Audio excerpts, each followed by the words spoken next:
ئەم گەڕەکە دێرینانە ڕۆژانێک لێوان لێو بوون لە ژیان و ڕەسەنایەتی، بەڵام بەهۆی دڕندەی شەڕەوە بوونەتە وێرانەیەکی بێدەنگ.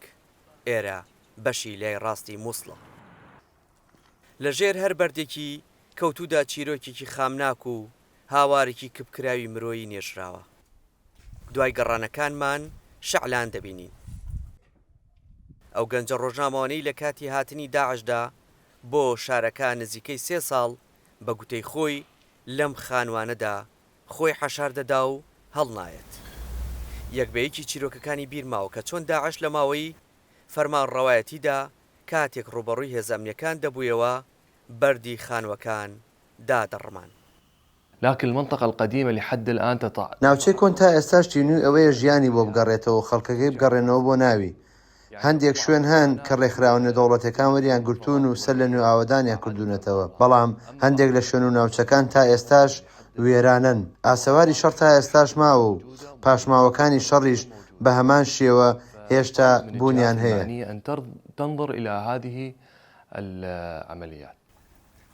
خەڵکە ڕەسەنەکەی مووسڵ بیر و هۆشیان لای گەڕانەوەیانە بۆ ئەو خانوانەی یادگاری زۆریان لەگەڵیاندا هەیە.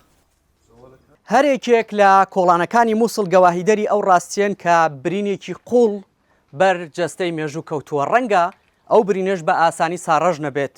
تەواوی دانیشتوانی ئەم گەڕەکانە چاوەڕوانی ئەوەن کە ئەم گەڕەکانیان بۆ نۆژەم بکرێتەوە بۆ ئەوەی بتوانن بگەڕن ناو خانوەکانیان و لێرە ژیان سەر لە نوێ دەست پێ بکەنەوە.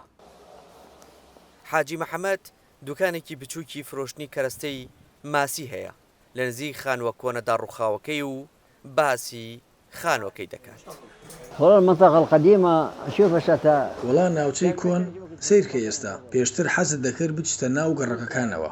خانوەکانی ڕێخستنەکەی سارد بوو وەک بەفر، دەچوویتە ناوی حەزت نەدەکرد بیتە دەرەوە، هێندە ئاوەکەی سارد بوو. خانوو کۆنەکانمان ئێستا تەماشای دەکەی هەمووی وێرانەیە و کەس نییە ئاوەدانی بکاتەوە، کەس ئاوەدانی ناکاتەوە. تا ئێستا هیچ ئاوەدانکردنەوەیەک لێرەدا نییە.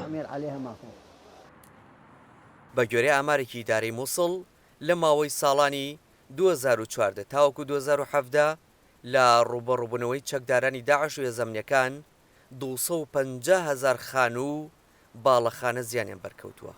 لەو ژمارەیە 15 گەڕێکیان بە تەواوی بە کەڵکی ژیانکردن تیاندا نەماوە.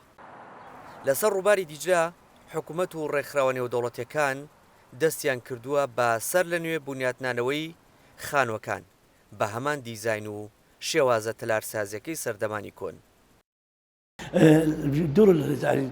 ئەو خانوانەی کە دروست دەکرێن لەسەر شێوازی کۆنی تەلارسازی مووسڵین، واتە کە لە پور و شێوازی کۆنی مووسڵ لەم خانوانەدا ڕەنگ دەداتەوە. وەک چۆن لە کاتی وێنەگرتنەکەدا تێبینی دەکەن، دەبینن کە کەوانەکان، فەرشەکان و تەواوی ئەو پێداویستە مێژوویانەی لە خانۆ کلاسیکەکانی مووسڵدا هەبوون لێرەشدا دووبارە دروستیان دەکەینەوە.